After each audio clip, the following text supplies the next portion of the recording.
Praise the lord. Good morning అండి. ఈరోజు దేవుని పరిశుద్ధ వాక్యము కీర్తనల గ్రంథము 140వ అధ్యాయం 1 నుండి 7 వచనాలు చదువుకుందాం.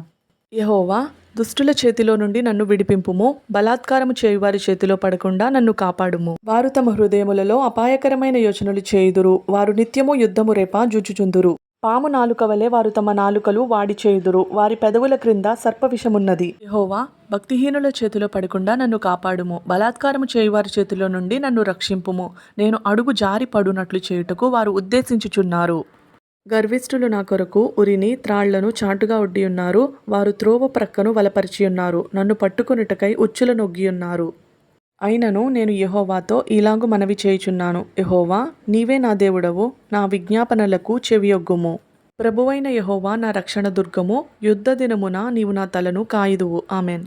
శత్రువు ఎంత బలవంతుడైనప్పటికీ మన పాదములకు రాయి కూడా తగలకుండా కాపాడగలిగే దేవుడు మన దేవుడు ఒక్కరే.